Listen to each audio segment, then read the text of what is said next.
الحمد لله وكفى وسلام على عباده الذين اصطفى أما بعد فأعوذ بالله من الشيطان الرجيم بسم الله الرحمن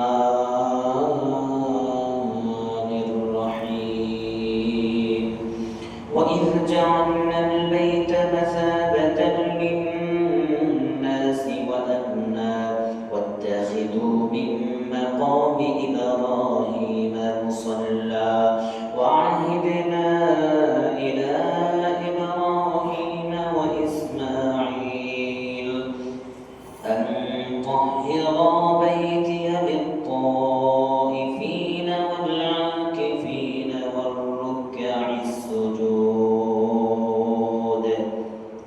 صدق الله العظيم وصدق رسوله النبي الكريم ونحن على ذلك من الشاهدين والشاكرين والحمد لله رب العالمين. الحمد لله মহান আল্লাহ তাআলার দরবারে সর্বপ্রথম শুকরিয়া আদায় করি যে মহান রব্বুল আলামিন আমাকে আপনাকে দীর্ঘ এক মাস পরে আবার কোরআনের মজলিসে আসার বসার তৌফিক দিয়েছেন। এজন্য দিল থেকে শুকরিয়া আদায় করে সকলে একবার বলি আলহামদুলিল্লাহ। আজকে আলোচনা হবে সূরা বাকারার 125 এবং 26 নং আয়াত। 125 এবং 26 নং আয়াতের আলোচনা হবে। 125 নং আয়াতে আল্লাহ তাআলা নবী ইব্রাহিম আলাইহিস সালাতু ওয়াস সালাম বাইতুল্লাহ নির্মাণ করছেন। তো নির্মাণ করার পরে কিছু নিদর্শন, বাইতুল্লাহর ভিতরের কিছু নীতি নিয়ম নীতির কথা আল্লাহ তাআলা এই 125 নং আয়াতে উল্লেখ করছেন।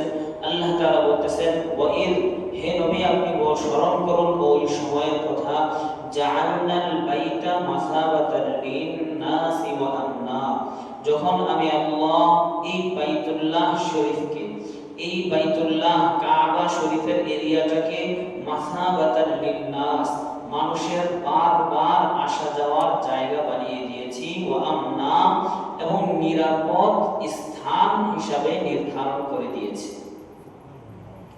ওয়াত্তাখিযু মিন মাকামি ইব্রাহিম মুসাল্লা, এরপর আল্লাহ তাআলা বলতেছেন যে ও আমার বান্দারা, ওয়াত্তাখিযু, তোমরা গ্রহণ করো, মিন মাকামি ইব্রাহিম, ইব্রাহিম মাকামে ইব্রাহিমের জায়গাটাকে তোমরা গ্রহণ করো, মুসাল্লা, নামাজের জায়গা হিসাবে, অর্থাৎ মাকামে ইব্রাহিমের কাছে তোমরা নামাজ আদায় করো। এরপর আল্লাহ তাআলা বলতেছেন, ওয়াহিদনা ইলা ইব্রাহিম ওয়া ইসমাঈল, আমি আল্লাহ ইব্রাহিম এবং ইসমাঈলের কাছে ওহী পাঠাইলাম যে আন তাহিরা বাইতি, আমার ঘর কাবাকে তোমরা দুইজনে পবিত্র রাখো, লিত-তাইফিন, তাওয়াফকারীদের জন্য, ওয়াল আকিফিন, এবং এলাকায় যারা অবস্থান করে, এখানে নামাজ পড়ে অবস্থান করে ইবাদত বندگی করে এদের জন্য, ওয়াল রুকআইস সুজুদ, এবং নামাজ মুসল্লিদের জন্য, নামাজ আদায়কারীদের জন্য আমার ঘরকে তোমরা পবিত্র রাখো। এবার 26 নং আয়াতে আল্লাহ তাআলা বলতেছেন, ওয়াইদ, হে নবী আপনি স্মরণ করুন ওই সময়ের কথা যখন ইব্রাহিম নবী বললেন, ইজআল হাযা বালাদান আমিনা, হে আল্লাহ আপনি এই শহরকে নিরাপদ শহর বানিয়ে দিন, ওয়ারযুক আহলাহু মিনাস সামারাতি মান আমানা মিনহুম বিল্লাহি ওয়াল ইয়াউমিল আখির, এবং এই ঘরের অধিবাসী যারা এই ঘর আবাদকারী আছে এদের মধ্যে যারা মুমিন হবে, আল্লাহ এবং আখিরাতের উপর ঈমান রাখবে, এদেরকে আপনি ফল মূল থেকে রিজিক দান করেন। তো এবার আল্লাহ তাআলা জবাব বলতেছেন, ক্বালা ওয়া মান কাফা, হে নবী ইব্রাহিম আমি রিজিকের বিষয়ে মুমিনকে যেমন রিজিক দিব, কাফেরকেও তেমন আমি আল্লাহ রিজিক দিব। রিজিকের বিষয়ে আপনি বলছেন মান আমানা বিল্লাহ, যে আল্লাহর উপর ঈমান আনে, যে আখিরাতকে বিশ্বাস করে, শুধু এদেরকেই আমি রিজিক দিব বিষয়টা এমন না।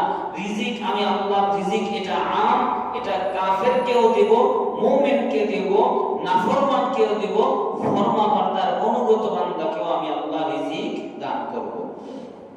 তবে আল্লাহ তাআলা বলতেছেন ফাউমাত্তিউহু কালিলা সুম্মা আযতারুহু ইলা আযাবিন নার। দুনিয়ার জমিনে আমি আল্লাহ মুমিনকে যেমন রিজিক দিব, কাফের মুশরিক বেঈমানকেও রিজিক দিব। তবে ফাউমাত্তিউহু কালিলা, অল্প কিছুদিন তাকে আমি উপভোগ করার সুযোগ দেব। সুম্মা আযতারুহু ইলা আযাবিন নার, এরপরে আমি আল্লাহ সেই কাফের মুশরিক বেঈমানদেরকে চিরস্থায়ী জাহান্নামের মধ্যে প্রবেশ করাবো। নাউযুবিল্লাহ। ওয়া বিসাল মাসীর, এই জাহান্নামটা কতই না মন্দ, কতই না কষ্টদায়ক ঠিকানা। এই হলো তরজমা। এবার আসেন আমরা আল্লাহ তাআলা কি বলতে যাচ্ছেন। ওয়াইদ জাআলনাল বাইতা মাসাবাতান লিন-নাসি ওয়া আমনা, আমি আল্লাহ এই জায়গাটাকে, বাইতুল্লাহ হারাম শরীফকে নিরাপদ জায়গা বানিয়েছি। মাসাবাতানের এক তরজমা হলো মাজমাআ, মানুষ সমাগমের জায়গা আমি বানিয়েছি। এই বাইতুল্লাহতে মানুষ সারা বিশ্ব থেকে আসে এবং একত্রিত হয়। ওয়া আমনা আই আমনাল লিন-নাস, এবং সেখানে আমি আল্লাহ মানুষের জন্য নিরাপদ জায়গা বানিয়েছি। শুধু মানুষ নয়, পশু পাখির জন্য আমি আল্লাহ সেই জায়গাটাকে নিরাপদের জায়গা বানিয়ে দিয়েছি।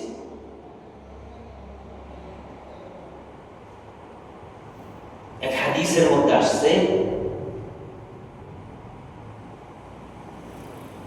হযরতে নবী করিম সাল্লাল্লাহু আলাইহি ওয়াসাল্লাম বলতেছেন যে দেখো, এই বাইতুল্লাহ এটাকে আমি নবী মুহাম্মদ হারাম করেছি। হযরত আব্দুল্লাহ ইবনে আব্বাস রাদিয়াল্লাহু তাআলা আনহুমা থেকে বর্ণিত, তিনি বলেন ক্বালা রাসূলুল্লাহ সাল্লাল্লাহু আলাইহি ওয়াসাল্লাম ইয়াওমা ফাতহি মক্কা, বিশ্বনবী মুহাম্মদুর রাসূলুল্লাহ সাল্লাল্লাহু আলাইহি ওয়াসাল্লাম মক্কা বিজয়ের দিনে বললেন, ঘোষণা দিলেন, ইন্না হাযাল বালাদা হারামাহুল্লাহু ইয়াওমা খালাকাস সামাওয়াতি ওয়াল আরদ, হারাম শরীফটাকে মহান আল্লাহ তাআলা যেদিন আসমান জমিন সৃষ্টি করেছেন, সেই যেদিন থেকে এই হারাম শরীফকে সম্মানিত স্থান বানিয়ে দিয়েছেন। ফাহুয়া হারামুন বিহুরমাতিল্লাহি ইলা ইয়াউমিল কিয়ামাহ, বাইতুল্লাহ হারাম শরীফটা হারাম হিসেবেই থাকবে, সম্মানিত জায়গা হিসেবে থাকবে কিয়ামত পর্যন্ত। ওয়া ইন্নাহু লাম ইয়াহিল্লাল কিতাল ফীহি লিআহাদিন ক্বাবলি, আমি নবী মুহাম্মদের পূর্বে বাইতুল্লাহ হারাম শরীফের ভিতরে যুদ্ধ জিহাদ, হত্যা, ঝগড়া, ফাসাদ এটা হারাম ছিল। আবার ওয়ালাম ইয়াহিল্লালি ইল্লা সাআতাম মিন নাহার, আমি মুহাম্মদের জন্য বাইতুল্লাহ হারাম শরীফটা হারাম নয়, বরং শুধুমাত্র মক্কা বিজয়ের দিনে 1 ঘন্টার জন্য মহান আল্লাহ আমার জন্য যুদ্ধ করার অনুমতি দিয়েছেন। 1 ঘন্টা পরে কিয়ামত পর্যন্ত আবার এই বাইতুল্লাহ হারাম শরীফটা আগের নেই, হারাম হয়ে গেছে। বিশ্বনবী বলতেছেন মক্কা বিজয়ের দিন কত ঘন্টা? 1 ঘন্টার জন্য আল্লাহ রাসূলকে অনুমতি দিয়েছেন, আল্লাহ রাসূলের জন্য হালাল করছেন। কিন্তু এই 1 ঘন্টা পরে আল্লাহ রাসূল বলতেছেন যে ফাহুয়া হারামুন বিহুরমাতিল্লাহি ইলা ইয়াউমিল কিয়ামাহ, কিয়ামত পর্যন্ত এই এলাকাটা নিষিদ্ধ এলাকা হিসাবেই থাকবে। এই এলাকাতে ঢুকে যুদ্ধ করা, ঝগড়া করা, মারামারি করা, কাটাকাটি করা নিষেধ। শুধু মারামারি করা নয়, আল্লাহ রাসূল বলতেছেন লা হারাম শরীফের ভিতরের একটা কাঁটাযুক্ত গাছ পর্যন্ত ওঠানো যাবে না। কাঁটাযুক্ত গাছ কোনো প্রয়োজন নাই। বিশ্বনবী বলতেছেন আল্লাহর এটা নিষিদ্ধ এরিয়া। হারাম শরীফের ভিতরে যদি একটা কাঁটাদার গাছ পর্যন্ত থাকে সেটাও ওঠানো হারাম। ওয়ালা ইউনাফারু সাইদু, হারাম শরীফের ভিতরে যদি কোনো শিকারী আসে, যদি কোনো কবুতর, পাখি অথবা অন্য কোনো প্রাণী আসে, হরিণ চলে আসে, এই হারাম শরীফের ভিতরে সেই হরিণটাকে শিকার করা তো দূরের কথা, সেটাকে ধাওয়া দেওয়া পর্যন্ত হারাম। আল্লাহ তাআলা এটাকে নিরাপদ জায়গা বানাইছেন, শুধু মানুষের জন্য নয়। একটা কবুতর, একটা চড়ুই পাখি যদি একটা জায়গাতে বসে, তাহলে একজন মুমিন সেই চড়ুই পাখিটাকে ধাওয়া দেওয়া, সরিয়ে দেওয়া, তাকে তাড়া করানো সব কিছু হারাম। এটা কিয়ামত পর্যন্ত সময়ের জন্য হারাম। আল্লাহর রাসূল বলেন ওয়ালা ইউতাকাতু লুকাতাতুহু ইল্লা মান আরাফাহা। হারাম শরীফের ভিতরে যদি কোনো মাল পাওয়া যায় তাহলে এটাও গ্রহণ করা যাবে না, তবে একমাত্র ওই ব্যক্তি নিতে পারবে, উঠাইতে পারবে যে তার মালিকের কাছে পৌঁছানোর মতো নিয়ত রাখে, বলে যে আমি এটা মালিকের কাছে পৌঁছাবো, আমি এটা মালিকের কাছে পৌঁছানোর জন্য এলান করব। এমন মানুষ ছাড়া অন্য কেউ এই হারাম শরীফের একটা পড়ে থাকা বস্তু পর্যন্ত উঠানো হারাম। ওয়ালা ইখতালাফ আলাহা। আল্লাহর রাসূল বলেন এই বাইতুল্লাহ শরীফের, হারাম শরীফের ভিতরে যে ঘাস আছে, এই ঘাসগুলোকে পর্যন্ত উঠানো হারাম। এত নিরাপদ জায়গা আল্লাহ তাআলা এই বাইতুল্লাহকে বানায় দিয়েছেন, এত নিরাপদ জায়গা বানাইছেন। হযরত আব্বাস ইবনে আব্দুল মুত্তালিব রাদিয়াল্লাহু তাআলা আনহু বিশ্ব নবী যখন বললেন যে এই বাইতুল্লাহর হারাম শরীফের ভিতর থেকে একটা ঘাস পর্যন্ত উঠানো যাবে না, আব্বাস রাদিয়াল্লাহু তাআলা আনহু বললেন ইয়া রাসূলুল্লাহ ইল্লাল ইযখির। ও নবীজি, ইযখির গাছ ছাড়া অন্য গাছ উঠানোর কথা আপনি বলেন, কারণ এই ইযখির গাছটা অনেক উপকারী। এই ইযখির গাছ দিয়ে মানুষ মারা গেলে তার কবরের উপরে এই ইযখির ঘাস দিয়ে মাটি চাপা দেওয়া হয়। আবার এই ইযখির ঘাস দিয়ে মানুষ একটা কেমিক্যাল তৈরি করতে ওই জামানায়, এই কেমিক্যাল দিয়ে স্বর্ণ রূপা গলাইতো। এটা বড় দামি জিনিস। এই জন্য আব্বাস রাদিয়াল্লাহু তাআলা আনহু বিশ্বনবী মুহাম্মদুর রাসূলুল্লাহ সাল্লাল্লাহু আলাইহি ওয়াসাল্লামকে আবেদন করলেন, ওগো নবীজি, সব গাছ উঠানো নিষেধ মানলাম, তবে আপনি একটু ইযখির গাছটা বাদ দিয়ে দেন, কারণ এটা হলো লিগাইরিহিম ওয়া লিবুয়ুতিহিম। সুতরাং আল্লাহর রাসূল তার কথা অনুযায়ী বললেন ইল্লাল ইযখির, যাও ইযখির গাছ শুধু তোমরা তুলতে পারবে, এছাড়া অন্য কোনো গাছ হারাম শরীফের ভিতর থেকে ওঠানো যাবে না। তাহলে এই হারাম শরীফকে আল্লাহ তাআলা হারাম করছেন, নিষিদ্ধ করছেন, সম্মানিত জায়গা বানাইছেন। এজন্য এই হারাম শরীফের ভিতরে যদি একটা চড়ুই পাখিও ঢুকে সেটাও নিরাপদ হয়ে যায়।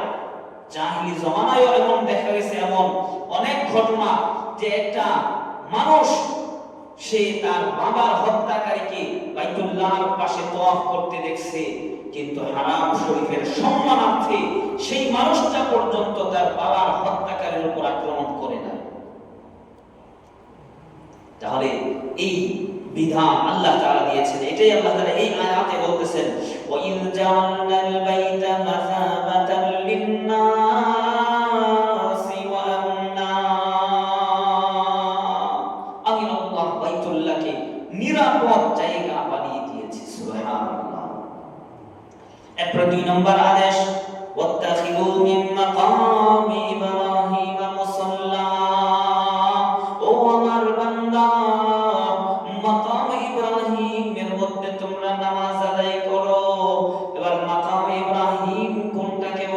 হযরত আব্বাস রাদিয়াল্লাহু তাআলা আনহুর থেকে বর্ণিত আছে মাকামে ইব্রাহিম, ইব্রাহিমের জায়গা হলো বাইতুল্লাহর আশেপাশে হজের যত জায়গা আছে প্রত্যেকটা জায়গাকেই মাকামে ইব্রাহিম বলা হয়। প্রত্যেকটা জায়গাকে, যেমন উদাহরণস্বরূপ এখানে আসছে যে মিনা এটাও একটা মাকাম ইব্রাহিম, রামিউল জিমার এটাও একটা মাকাম ইব্রাহিম, সাফা পর্বতে তাওয়াফ করা, সাফা মারওয়া পর্বতে তাওয়াফ করা এটাও মাকাম ইব্রাহিম। এই হজের প্রত্যেকটা বিধান, প্রত্যেকটা জায়গার নামই হলো মাকামে ইব্রাহিম। কিন্তু এখানে আল্লাহ তাআলা কোন মাকামে ইব্রাহিমের কথা বলছেন? এখানে আল্লাহ তাআলা মাকামে ইব্রাহিম দ্বারা ওই পাথরকে আল্লাহ তাআলা বুঝাইছেন যেই পাথরের উপর নবী ইব্রাহিম আলাইহিস সালাম যখন বাইতুল্লাহ নির্মাণ করতেছেন, আল্লাহ তাআলার হুকুমে যখন বাইতুল্লাহ নির্মাণ কাজ শুরু করছেন, তখন বাইতুল্লাহ নির্মাণ কাজ যখন করতেছেন একটার পর একটা পাথর উপরে রাখছেন। তো যখন উপরে ওঠার প্রয়োজন হয়েছে, ওই পাথর নবী ইব্রাহিম আলাইহিস সালাতু ওয়াস সালামের ইচ্ছা অনুযায়ী তাকে নিয়ে নবী ইব্রাহিম পাথরের উপর দাঁড়ায় আছে, আর ওই পাথর ইব্রাহিম আলাইহিস সালামের জন্য লিফট এর মতো কাজ শুরু করে দিয়েছে। নবী ইব্রাহিম আলাইহিস সালাম পাথর ডান দিকে স্থাপন করার প্রয়োজন হয়, তো ওই পাথর নবী ইব্রাহিম আলাইহিস সালামকে ডান পাশে নিয়ে যায়। আবার যখন বাম পাশে পাথর স্থাপন করার প্রয়োজন হয়, সেই পাথর নবী ইব্রাহিম আলাইহিস সালামকে বাম পাশে নিয়ে যায়। এইভাবে নবী ইব্রাহিম আলাইহিস সালাতু ওয়াস সালাম বাইতুল্লাহর দেয়াল নির্মাণ শেষ হওয়া পর্যন্ত যেই পাথরটা নবী ইব্রাহিম আলাইহিস সালামের জন্য লিফট হিসেবে কাজ করেছে, সেই পাথরটার নাম হলো মাকামে ইব্রাহিম। এই পাথরটার জায়গা মূলত বর্তমান সময়ে যেখানে আছে এটা তার আসল জায়গা নয়, বরং এটা মূলত এই পাথরটা ছিল নবী ইব্রাহিম আলাইহিস সালাম বাইতুল্লাহ নির্মাণ করতে করতে যেই জায়গায় গিয়ে দেয়ালটা বানানো শেষ হয়েছে, ওই জায়গায় এই পাথরটা ছিল। বর্তমান সময়ে এই পাথরটা আছে হলো ইলা জানিবিল বাবি মিম্মা ইয়ালিল হাজার আসওয়াদ যেই দিকে আছে, এই হাজার আসওয়াদ এবং বাইতুল্লাহর বর্তমান যেই দরজা আছে, হাজার আসওয়াদ এবং বাইতুল্লাহর দরজার মাঝখানে বর্তমানে এই মাকামে ইব্রাহিম পাথরটা আছে। এবং এই পাথরের ভিতরে নবী ইব্রাহিম আলাইহিস সালাতু ওয়াস সালামের পায়ের আঙ্গুলের ছাপগুলো পর্যন্ত সুস্পষ্টভাবে বিদ্যমান আছে। তবে এটা এখন অস্পষ্ট হয়ে গেছে কেন? বলে নবী ইব্রাহিম আলাইহিস সালাতু ওয়াস সালামের এই পায়ের বরকত নেওয়ার জন্য মানুষগুলো যখন হজে যাইতো এটাকে স্পর্শ করত, এটাকে চুমু খাইতো।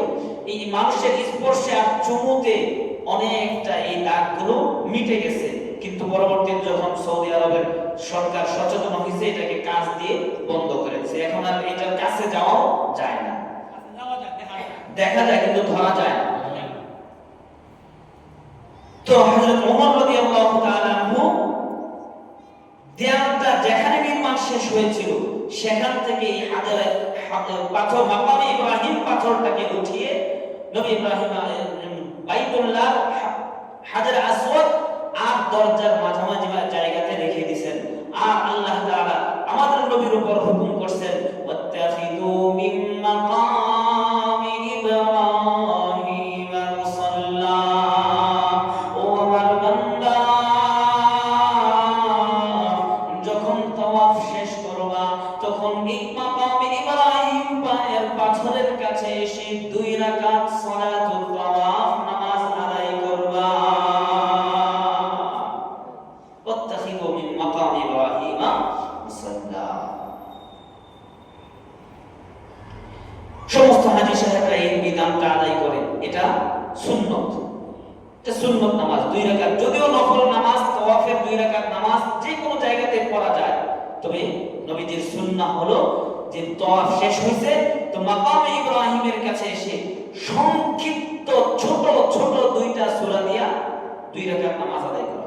সেখানে আবার লম্বা কেরাত পড়া কিন্তু নিষেধ।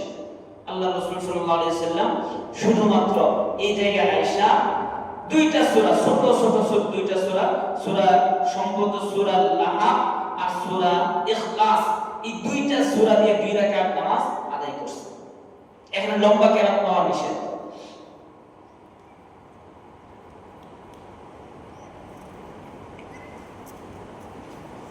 যেমন হযরত ওমর আমর ইবনে দিনার রাহমাতুল্লাহি আলাইহি বুখারী শরীফে বর্ণনাটা আসছে যে তিনি বলেন আব্দুল্লাহ ইবনে ওমর রাদিয়াল্লাহু তাআলা আনহু বলতেন যে কদিমা রাসূলুল্লাহ সাল্লাল্লাহু আলাইহি ওয়াসাল্লাম ফাতাফা বিল বাইতি সাবআন, নবীজি সাল্লাল্লাহু আলাইহি ওয়াসাল্লাম বাইতুল্লাহতে আসলেন, বাইতুল্লাহতে এসে 7 বার চক্কর দিলেন, 7 বার তাওয়াফ করলেন, ওয়াসাল্লা খালফাল মাকামি রাকাতাইন, 7 বার তাওয়াফ করে মাকাম ইব্রাহিমের মধ্যে এসে 2 রাকাত নামাজ আদায় করছে।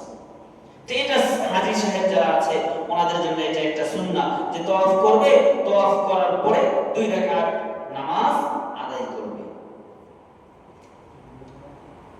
এরপরে এই জায়গায় আরেকটা হাদিস আছে, হযরত ওমর রাদিয়াল্লাহু তাআলা আনহু তিনি বলেন যে قال عمر بن الخطاب رضي الله تعالى عنه وافقت ربي في ثلاث أو وافقني ربي في ثلاث, 3টা কাজের মধ্যে মহান আল্লাহ আমি ওমর যেমন চেয়েছি ঠিক তেমন বিধান নাযিল করেছেন। তার মধ্যে 1 নম্বর ওমর রাদিয়াল্লাহু তাআলা আনহু বলেন যে কুলতু ইয়া রাসূলুল্লাহ লাউ ইত্তাখাযনা মিন মাকামি ইব্রাহিম মুসাল্লা, ও নবীজি আমার তো মন চায় আপনি মাকামে ইব্রাহিমের কাছে দাঁড়িয়ে 2 রাকাত নামাজ আদায় করেন। এর আগে নামাজের বিধান ছিল না। হযরত ওমর রাদিয়াল্লাহু তাআলা আনহু বিশ্ব নবীকে লক্ষ্য করে যেই মাত্র বললেন ও নবীজি আমার মন চায় আপনি মাকামে ইব্রাহিমের সামনে দাঁড়ায় 2 রাকাত নামাজ আদায় করেন, ঠিক ওই মুহূর্তে আল্লাহ তাআলা জিবরীলকে পাঠিয়ে দিয়েছেন, বিশ্ব নবীর কাছে আয়াত নাযিল করে দিয়েছেন ওয়াত্তাখিযু মিন মাকামি ইব্রাহিম মুসাল্লা, ও আমার উম্মতেরা এই মাকামে ইব্রাহিমকে তোমরা নামাজের জায়গা বানিয়ে নাও। 1 নম্বর জায়গা। 2 নম্বর ওমর ইবনুল খাত্তাব রাদিয়াল্লাহু তাআলা আনহু বলেন কুলতু ইয়া রাসূলুল্লাহ, আমি বললাম ওগো আল্লাহর রাসূল ইয়াদখুলু আলাইকাল বাররু ওয়াল ফাজির, আপনার ঘরে নেককার মুমিন যেমন প্রবেশ করতে পারে, ফাজির পাপিষ্ঠ নাফরমান মুমিনও কিন্তু আপনার কাছে যেতে পারে, আপনার ঘরে প্রবেশ করতে পারে। ফালাউ আমারতা উম্মাহাতিল মুমিনিন বিল হিজাব, ওগো নবীজি আমার মন চায় আপনি আপনার স্ত্রীদেরকে পর্দার হুকুম করেন, যেন আপনার স্ত্রীরা পরপুরুষ থেকে আপনার কাছে যে সকল পরপুরুষরা আসে এদের সামনে যেন আপনার স্ত্রীরা না আসে, অথবা পরপুরুষরা যেন আপনাদের ঘরে আপনার ঘরে স্ত্রীদের সামনে না যায়। ওমর রাদিয়াল্লাহু তাআলা নবীজিকে বলতেছেন আপনি যদি একটু বলে দিতেন যে আপনার স্ত্রীরা যেন গায়রে মাহরাম পুরুষদের সামনে না আসে, অথবা গায়রে মাহরাম পুরুষরা যেন আপনার স্ত্রীদের সামনে না যায়। এর আগে কিন্তু এই স্ত্রীদের জন্য পর্দার বিধান ছিল না। ঠিক ওমর রাদিয়াল্লাহু তাআলা নবীজির কাছে যখন এই আয়াত নাযিল করেছেন তখনই আল্লাহ তাআলা ঠিক ওমর রাদিয়াল্লাহু তাআলা আনহুর ইচ্ছা অনুযায়ী তার বিধান অনুযায়ী আয়াত নাযিল করে দিলেন ওয়াকারনা ফি বুয়ুতিকুন্না ওয়ালা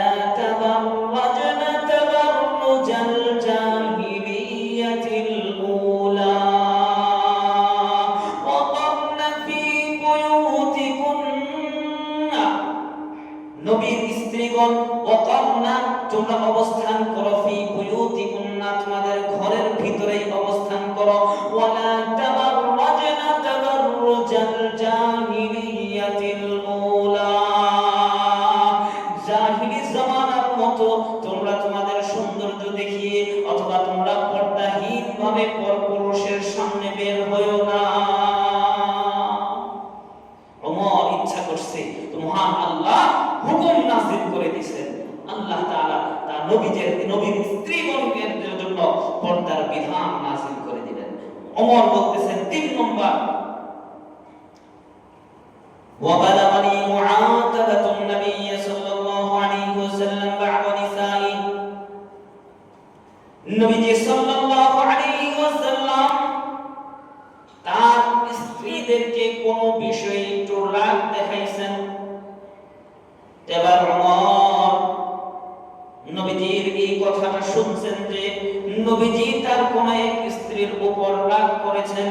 ওমর রাদিয়াল্লাহু তাআলা আনহু এবার নবীজির স্ত্রীদের কাছে গেলেন, গিয়ে বলতেছেন ইন তাহাইতুন্না আও লা ইউবাদদিলান্না আল্লাহু রাসূলুহু খায়রাম মিনকুন্না হাত্তা আতাইতু ইহদা নিসাই।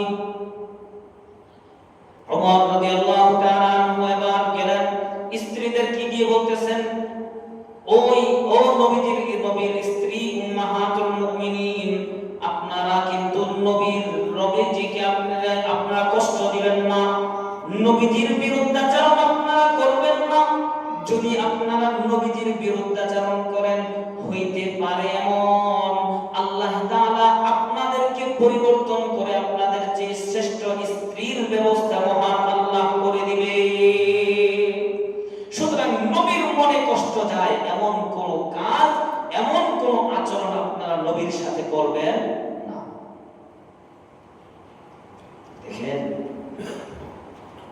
বর্তমান সময়ে স্বামী আর স্ত্রী এই জায়গায় আল্লাহ তাআলা স্বামীকে অধিকার দিয়েছেন বেশি, স্ত্রীকে অধিকার দিয়েছেন তবে সেটা স্বামীর তুলনায় কম। স্বামীর তুলনায় কি কম। কেন দিয়েছেন? যেন সংসারে সুখ শান্তি থাকে। যেই ঘরের মধ্যে নেতৃত্ব দেয় স্ত্রী সেই ঘরের মধ্যে স্বামীও শান্তি পায় না, সেই ঘরের মধ্যে সংসারের মধ্যে শান্তি নাই। টাকা থাকতে পারে, লাখ লক্ষ কোটি কোটি টাকার মালিক হইতে পারেন, যদি স্ত্রী যদি স্বামীর অনুগত হয়ে না চলে, মহান আল্লাহর যেই বিধান স্বামী হবে আর রিজালু কাওয়ামুনা আলান নিসা, আর রিজাল পুরুষরাই পরিচালনা করবে নারীদেরকে। এখন যদি যেই পরিবারের মধ্যে নারীরা পুরুষদেরকে পরিচালনা করে সেই পরিবারে শান্তি থাকতে পারে না, আর যাই থাকুক শান্তি থাকবে না। এটা আল্লাহর বিধান, আর রিজালু কাওয়ামুনা আলান নিসা। নবীজি সাল্লাল্লাহু আলাইহি ওয়াসাল্লাম তার স্ত্রীদেরকে মহব্বত করতেন। এরপরেও নবীজির কোন স্ত্রী একটু ভরণ পোষণের জন্য অথবা কোনো বিষয়ে একটু রাগ করছেন তো ওমর বলতেছেন এই রাগ করো না, যদি নবীজির মনে কষ্ট যায় হইতে পারে আল্লাহ তাআলা তোমাদেরকে তালাকের ব্যবস্থা করে দিয়ে তোমাদের যে শ্রেষ্ঠ নারীকে নবীজির স্ত্রী বানায় দিবেন। ওমর এই কথা বলতে দেরি হয়েছে, আল্লাহ তাআলা আয়াত নাযিল করতে দেরি হয় না। আল্লাহ তাআলা বলতেছেন এরপরে এই কথাগুলো ওমর এই কথা নসিহত করার পরে ওমর চলে যাচ্ছিলেন, নবীজির আরেকজন স্ত্রী ওমরকে ডাক দিয়ে বলতেছে ওমর তুমি নসিহত করার কি, তুমি নসিহত করতে আসছো, তুমি কি নবীজির চেয়ে বড় হয়ে গেছো নাকি? নবীজি কা আছেন, নসিহত করলে নবীজি করবে, তুমি কেন নবীজির স্ত্রীকে নসিহত করতে আসো? তো ওমর রাদিয়াল্লাহু তাআলা নসিহত করে তার সাথে কোনো কথা বলেন না, বের হয়ে যাচ্ছেন। ঠিক ওই মুহূর্তে আল্লাহ তাআলা সূরা তাহরীমের একটা আয়াত নাযিল করে দিলেন, আসা রাব্বুহু ইন তাল্লাকাকুন্না আন ইউবদিলাহু আজওয়াজান খায়রাম মিনকুন্না মুসলিমাতিন মুমিনাতিন কানিতাতিন তাইবাতিন আবিদাতিন সাইহাতিন তাইবাতিন ওয়া আবকারা। আল্লাহ তাআলা নাযিল করে জানায় দিল দিলেন যে দেখো ও নবীর স্ত্রীরা, যদি তোমরা নবীর মন মতো চলতে না পারো, নবীজির মন সন্তুষ্ট রেখে চলতে না পারো, আসা রব্বুহু, হইতে পারে মুহাম্মদের রব ইন তাল্লাকাকুন্না, মুহাম্মদ তোমাদেরকে তালাক দিয়ে দিবে, আইয়ুবদিলাহু, আর আল্লাহ তাআলা তাকে পরিবর্তন করে দিবেন আজওয়াজান, এমন কতগুলি স্ত্রী, খায়রাম মিনকুন্না, যারা তোমাদের চেয়ে আরো বেশি শ্রেষ্ঠ হবে। সুবহানাল্লাহ। এখানে একটা সাধারণ প্রশ্ন আসছে। সাধারণ প্রশ্নটা হলো যে তাহলে বোঝা গেল, এখন তো বোঝা যায়, আমরা তো জানি, আমরা বিশ্বাস করি, আমরা মানি যে দুনিয়ার জমিনে নবীর স্ত্রীর চেয়ে পবিত্র, নবীর স্ত্রীর চেয়ে শ্রেষ্ঠ আর কোন মহিলা দুনিয়ার জমিনে নাই। তাহলে কোত্থেকে আনবেন? এটা সাধারণভাবে আমরা জবাবে বলতে পারি যে আল্লাহ তাআলা চাইলে এতদিন শ্রেষ্ঠ ছিল না, আল্লাহ তাআলা যখন চাইবেন তখন তাদের চেয়ে শ্রেষ্ঠ মহিলা তৈরি করে নবীজির স্ত্রী বানায় দিবেন। সম্ভব কি সম্ভব না? হ্যাঁ, এটাই বলছেন আসাবুহু ইন তাল্লাকাকুন্না আইয়ুবদিলাহু আজওয়াজান খায়রাম মিনকুন্না মুসলিমাতিন মুমিনাতিন কানিতাত। এই তিন জায়গায় আরেক হাদিসের মধ্যে আরেকটা, এই প্রথম দুইটা, তিন নম্বর আরেকটা জায়গা উল্লেখ করছে আরেক হাদিসের মধ্যে, যে হযরত ওমর রাদিয়াল্লাহু তাআলা বলেন, যখন মুনাফিকদের সরদার আব্দুল্লাহ ইবনে উবাই মারা গেল, নবীজির কাছে মুনাফিকের সরদার আব্দুল্লাহ ইবনে উবাইয়ের ছেলে আসলো, নবীজির কাছে এসে বলতেছে যে ওগো নবীজি, আপনি একটু আমার বাবার জানাজার নামাজটা একটু পড়ান। তো ছেলে যেহেতু মুমিন, খালেস মুমিন, খাঁটি ঈমানদার, এজন্য ছেলের কথা রক্ষা করতে গিয়ে নবীজি বললেন, ঠিক আছে, আমি তোমার বাবার জানাজার নামাজটা পড়াবো। যেই মাত্র নবীজি রওনা দিয়েছেন, ওমর রাদিয়াল্লাহু তাআলা পিছন দিক থেকে জড়ায় ধরছেন আর বলতেছেন, ওগো নবীজি, কার জানাজার নামাজ পড়তে যান? এই লোকটা তো প্রকাশ্য মুনাফিক, এই লোকটা আপনার স্ত্রী আম্মা জান আয়েশা রাদিয়াল্লাহু তাআলা আনহার বিরুদ্ধে জঘন্যতম মিথ্যা রচনা করেছে। আল্লাহ তাআলা এই মিথ্যার বিরুদ্ধে, মিথ্যুকের বিরুদ্ধে 10 আয়াত নাযিল করে আম্মা জান আয়েশা রাদিয়াল্লাহু তাআলা আনহার পবিত্রতার ঘোষণা দিয়েছেন। এটা তো এত জঘন্যতম মুনাফিক, এটা তো প্রকাশ্য মুনাফিক, আপনাকে সে নিম্নমানের সবচেয়ে নিকৃষ্ট মানুষ বলেছিল, আপনার বিরুদ্ধাচরণ সারা জীবন করেছে, এই মানুষটার জানাজার নামাজ পড়ানোর জন্য আপনি যাবেন না। ওমর পিছন দিক থেকে জড়ায় ধরছে। নবীজি বলতেছেন যে দেখো ওমর, আমাকে তো এখনো আল্লাহ তাআলা আদেশ করেন নাই, এখনো তো জানাজার নামাজ পড়তে নিষেধ করেন নাই। নিষেধ করলে না হয় না যাইতাম, যেহেতু এখনো পর্যন্ত আল্লাহ আমাকে নিষেধ করেন নাই, যাই জানাজার নামাজটা পড়াই, যদি এর ওসিলায়ও আমার এই উম্মতটাকে আল্লাহ মাফ করে দেন, আমার জানাজার পড়ানোর ওসিলায় যদি আমার এই উম্মতটা জাহান্নাম থেকে নাজাত পেয়ে যায়।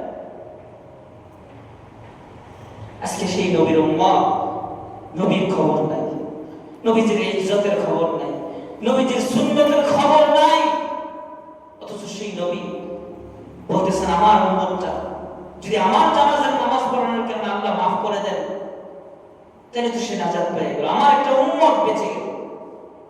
কিন্তু উম্মত বলতেছেন না নবীজি আপনি যাবেন না। আল্লাহ রাসূল সাল্লাল্লাহু আলাইহি ওয়াসাল্লাম জানাজার নামাজ পড়াইছেন, পড়ানোর পরে কবরের পারে দাঁড়াইছেন, ঠিক ওই মুহূর্তে আল্লাহ তাআলা আয়াত নাযিল করে দিলেন, ওয়ালা তুসাল্লি আলা আহাদিন ওয়ালা তুসাল্লি আলা আহাদিন মাতা মিনহুম। ওগো নবীজি, যে মানুষগুলো আপনার বিরুদ্ধাচরণ করেছে, নিফাকের মধ্যে ছিল, মুনাফিকের মধ্যে ছিল, এই মুনাফিকের কবরের পাশে আপনি দাঁড়াবেন না, তাদের জানাজার নামাজও আপনি মুহাম্মদ পড়বেন না। ওমর নিয়ত করছে, আগেই ওমর বলছিল, তো ওমর যেটা বলছে মহান আল্লাহ ওমরের মত অনুযায়ী বিধান নাযিল করে দিয়েছে। এটা হলো ওমর, এটা হলো ওমর।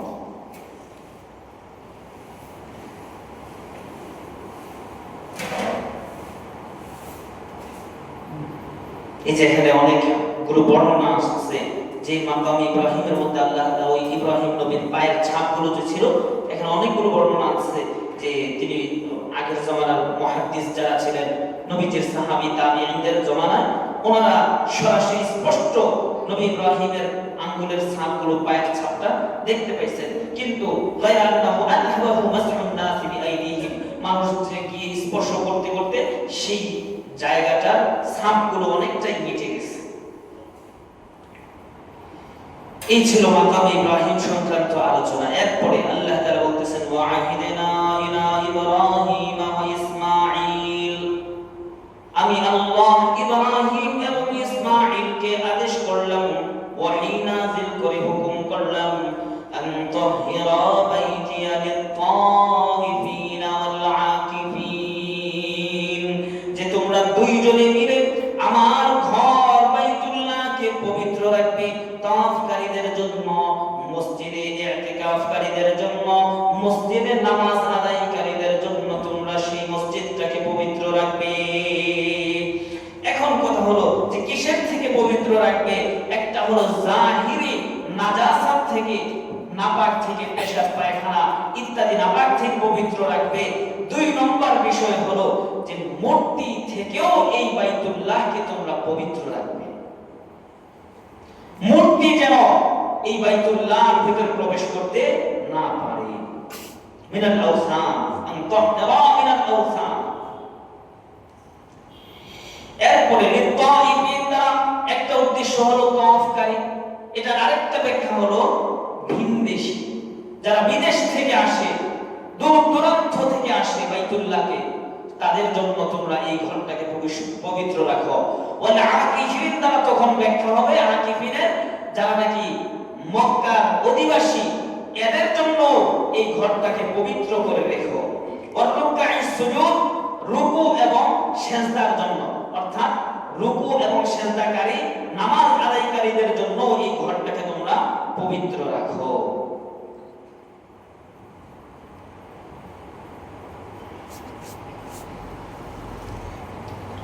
এরপর আরেকটা মাসআলা এখানে উল্লেখ করছে, সেটা হলো যে তাওয়াফ বাইতুল্লাহ তাওয়াফ করা বেশি উত্তম নাকি নামাজ বাইতুল্লাহ হারাম শরীফের ভিতরে নামাজ আদায় করা উত্তম?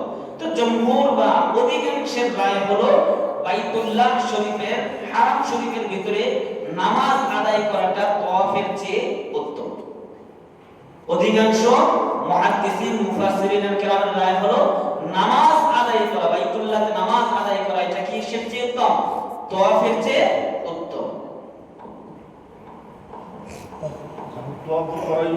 হ্যাঁ, তাওয়াফ তো করতে, তাওয়াফ যদি হজ করার জন্য কেউ যায় তাহলে তো সেখানে ফরজ তাওয়াফ আছে, তাওয়াফুল বিদা আছে, তারপরে তাওয়াফুস সদর আছে, কয়েকটা তাওয়াফ আছে, কিন্তু এগুলো হাজী সাহেবদের জন্য। চলেন এরপর এখানে যে বিষয়টা আলোচনায় আসছে সেটা হলো যে আল্লাহর রাসূল সাল্লাল্লাহু আলাইহি ওয়াসাল্লাম এই বাইতুল্লাহ ব্যাপারে নবী ইব্রাহিমকে আল্লাহ তাআলা এত হুকুম দিলেন, তো এই বাইতুল্লাহ হারাম হিসাবে নবী ইব্রাহিম ঘোষণা দিয়েছেন। কিন্তু নবী ইব্রাহিম আলাইহিস সালাতু ওয়াস সালামের আগেও এই বাইতুল্লাহ শরীফের, হারাম শরীফের ভিতরটা এটা নিষিদ্ধ ছিল। এই জায়গায় হত্যা করা, পশু শিকার করা, মারামারি করা সব এটা নিষিদ্ধ ছিল, কিয়ামত পর্যন্ত নিষিদ্ধ থাকবে। তো মুসলমানদের জন্য বাইতুল্লাহ হারাম শরীফ ছাড়াও আরেকটা হারাম শরীফ আছে, সেটা হলো মদিনা শরীফ। সেটা কি? মদিনা শরীফ। এটাও একটা হাদিস থেকে আমরা পাই, যে হাদিসটা হলো নবীজি সাল্লাল্লাহু আলাইহি ওয়াসাল্লাম, হযরত আবু হুরায়রা থেকে বর্ণিত, তিনি বলেন নবীজি সাল্লাল্লাহু আলাইহি ওয়াসাল্লাম বলেন, ইন্না ইব্রাহিমা কানা আবদাল্লাহি ওয়া খলিলা, নবী ইব্রাহিম ছিলেন আল্লাহর গোলাম এবং আল্লাহর বন্ধু। আর ওয়া ইন্নী আবদুল্লাহি ওয়া রাসূলু, আর আমি নবী হলাম আল্লাহর গোলাম এবং আল্লাহর রাসূল। সুবহানাল্লাহ। নবী ইব্রাহিম হলেন আব্দুল্লাহ ওয়া খলিলু, আব্দুল্লাহ এবং খলিলুল্লাহ, আর আমি মুহাম্মদ হলাম আব্দুল্লাহ রাসূলুল্লাহ। এরপরে বলতেছেন ওয়া ইন্না ইব্রাহিম হারামা মক্কা,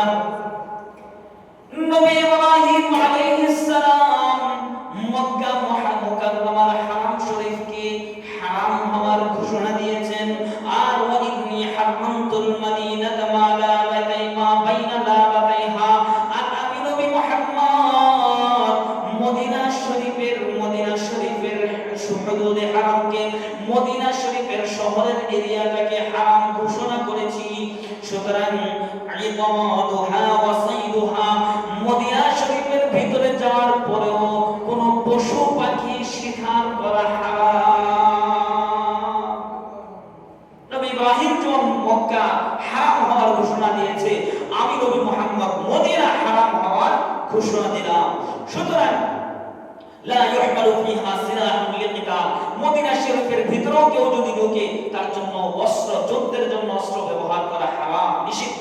ওয়ালা ইউকতাউ মিনহা শাজারা, এবং কোনো ঘাস গাছ কাটা পর্যন্ত নিষেধ।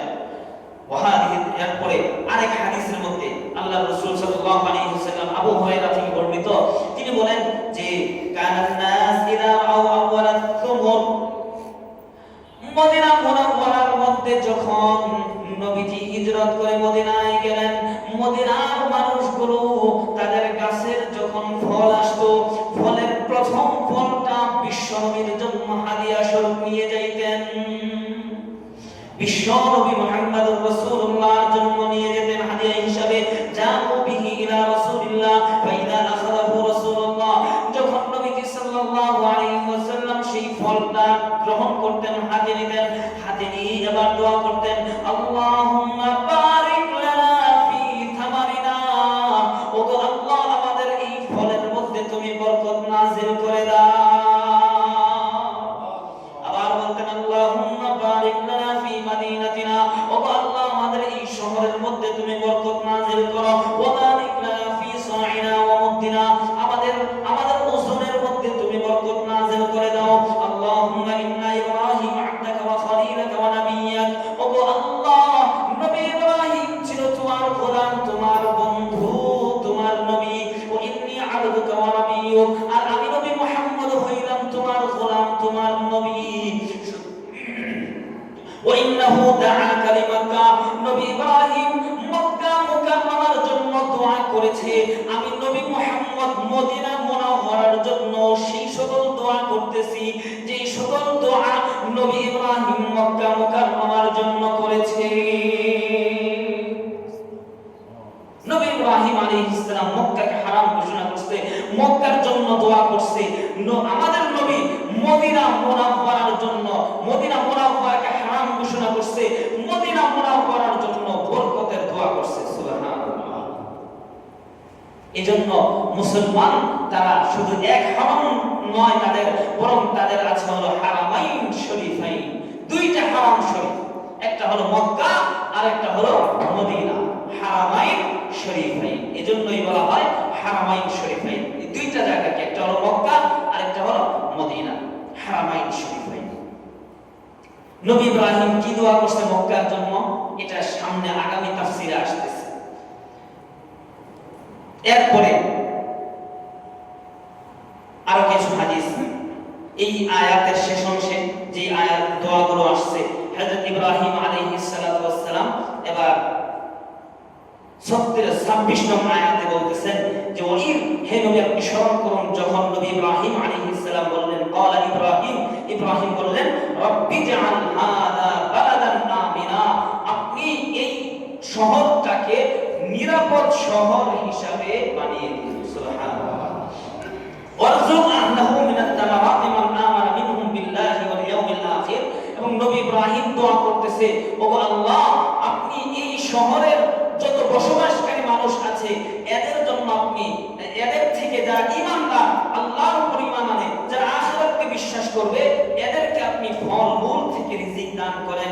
কিন্তু আল্লাহ তাআলা পরবর্তীতে বলতেছেন যে আল্লাহ তাআলা বলেন, ওমান কাফার, হে নবী ইব্রাহিম আমি আল্লাহ এত দয়ালু, এত মায়ালু, মায়া আমি আল্লাহর কাছে আছে যে আমি এই দুনিয়ার রিজিকের বিষয়ে শুধু মুমিনকে নয় বরং সেখানে কাফের মুশরিক বেঈমানদেরকেও আমি আল্লাহ রিজিক দেব, এবং তার চেয়ে মুমিনদের চেয়ে কোন অংশে কাফেরদেরকে বেশি দেব।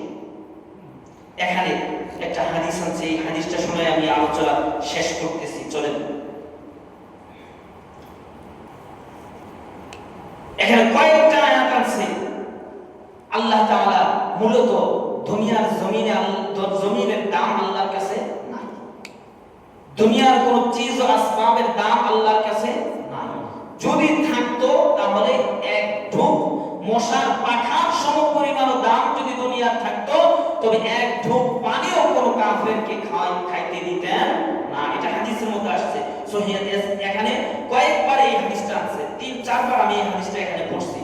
যাই হোক, কয়েকটা আয়াত আপনাদেরকে এই জাতীয় শোনাই।